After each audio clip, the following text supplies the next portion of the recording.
Square. तो ये T square R cube prove करने जा रहे हैं। तो ये आर रेडियस है, ये सन है, यहाँ पे प्लैनेट घूम रहा है, तो आर रेडियस है इसका। तो मान लेते हैं स्मॉल टाइम डी टी इसको दिया मैंने, स्मॉल टाइम, तो उसमें डी थीटा आगे बढ़ा, तो इसका आर में बहुत स्मॉल वेरिएशन होगा। तो हम लगभग मान लेते हैं कि आर ही रहा, इधर वाला भी आर ही रहा। बहुत ज़्यादा इधर आ जाएगा तो ये आर छोटा हो जाएगा, लेकिन स्मॉल वेरिएशन किए हैं इसलिए आर ही रहेगा।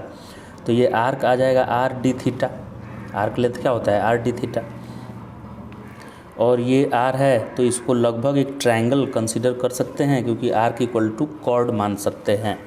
तो ट्रायंगल का एरिया होता है half into base into height, half into R into ये आर्क लेंथ ही हाइट जैसा है, तो आर डी थीटा लिख दिए। ठीक है भाई, एरिया हो गया। एरियल वेलोसिटी के लिए डिफ्रेंशिएट करिए, तो आर लगभग कांस्टेंट मान सकते हैं ना, ये और आर, ये आर छोटा सा डी थीटा है इसलिए, तो आर स्क्वायर बाई 2 बाहर आ गया, d theta by d t हो गया ओमेगा।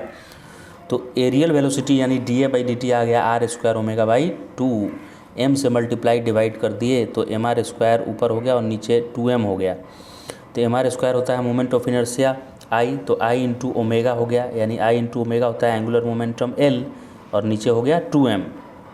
तो D A by d T का वैल्यू एल बाई 2m आया। अब डी टी को एक तरफ कर दिया और डी ए के तरफ बाकी एक तरफ वेरिएबल सेपरेबल, तो डी ए इंटीग्रेशन और इधर L by 2m D T integration. तो डी ए मतलब पूरा एरिया, और इलिप्स का area pi into A into B होता है, semi major semi minor axis, क्योंकि जब ये सर्कल होगा तो ए और बी दोनों रेडियस होके पाई आर स्क्वायर हो जाएगा। वैसे ही सर्कमफेरेंस इलिप्स का लिखना है तो पाई इंटू ए प्लस बी लिखिएगा सर्कमफेरेंस, क्योंकि जब दोनों ए और बी मिल जाएगा, ए और बी दोनों ऐड हो जाएगा, तो सर्कल के केस में ये भी रेडियस ये भी रेडियस, तो 2r, तो 2 पाई आर हो जाएगा कि नहीं सर्कमफेरेंस सर्कल का। इसलिए इलिप्स का सर्कमफेरेंस लिखना होगा अगर, तो पाई ए प्लस बी लिखना है, पाई ए इंटू बी नहीं लिखना है, पाई ए इंटू बी एरिया लिखना है इलिप्स का, सर्कमफेरेंस पाई ए प्लस बी लिखना है। ठीक है, ओके। अब सर ठीक है, समझ गए यहाँ तक हम। तो इसका इंटीग्रेशन करिएगा तो पूरा इलिप्स का एरिया आने वाला है, जो कि पाई ए बी होता है, और इधर एल बाई 2m कांस्टेंट होगा, क्योंकि एंगुलर मोमेंटम तो कांस्टेंट होगा ना इलिप्स का, क्योंकि इस पर टॉर्क लग ही नहीं रहा है। जो ग्रेविटेशनल फोर्स है भी वो खुद एक्सिस से पास कर जा रहा है। एक्सिस कहाँ से पास कर रहा है, जो हम वही सन को ही एक्सिस ले लिए, तो सन तो अपने तरफ खींचता है, तो खुद ये फोर्स एक्सिस से पास कर रहा है, तो इसका कोई टॉर्क नहीं आएगा इस बॉडी के ऊपर।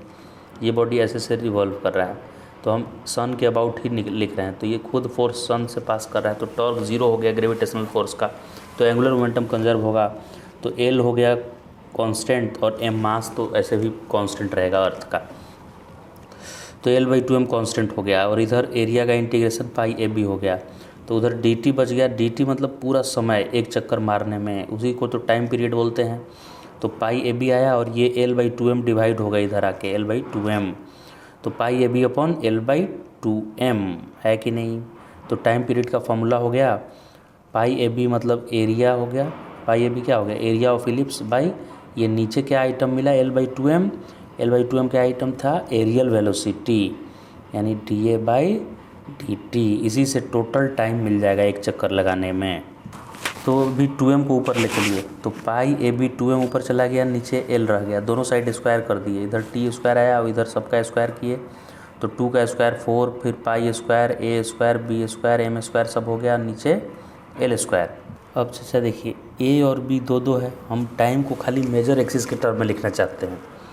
अगर आपको टाइम का ये भी फार्मूला चलेगा, क्योंकि मास कांस्टेंट और एल तो कंजर्व ही रहता है एंगुलर मोमेंटम, और ये भी कांस्टेंट, तो ये भी बिल्कुल सही है formula. T square proportional to A square B square है, इसके प्रोपोर्शनल है, ये सही बात है, लेकिन हम खाली ए के टर्म में लिखना चाहते हैं, तो हम बी को हटाएंगे अभी। तो बी क्या होता है लेटस रेक्टम बोलते हैं बी को, यानी फोकस से पास होने वाला लाइन और दोनों सर्कमफेरेंस को जो टच करे और मेजर एक्सिस पे परपेंडिकुलर हो, तो उसी को लेटस रेक्टम बोलते हैं, मतलब ये वाला हाइट या ये वाला हाइट, ये लेटस रेक्टम है। तो लेटस रेक्टम का फॉर्मूला होता है बी स्क्वायर बाई ए, यानी सेमी मेजर एक्सिस का square by semi minor axis. तो जहाँ भी मुझे बी स्क्वायर दिखेगा उसको ए एल लिख देंगे, ए एल।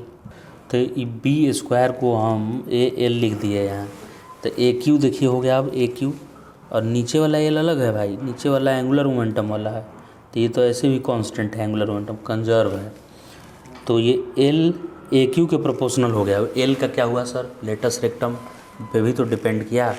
तो लेटस रेक्टम जो है उस पर डिपेंड एक किया भी, तो इस पर कम डिपेंड किया, और ए का पावर 3 है, तो ज़्यादा डिपेंडेंसी किस पे हुआ, ए पे हुआ। तो एक तो ये कारण है कि T square proportional to A cube होगा। और दूसरी बात की जो लेटस रेक्टम होता है सारे प्लानट का, सन के अराउंड घूमते हैं सारे प्लानट अलग अलग ऐसे ऑर्बिट में, तो घूमते समय उनका लेटस रेक्टम जो होता है ना वो लगभग सेम होता है सबका, मतलब कम डिफरेंस होता है लेटस रेक्टम का। तो सारे प्लानट के लिए लेटस रेक्टम सेम ले सकते हैं। तो ये ए क्यू के प्रोपोर्शनल आ गया, T square proportional to A Q.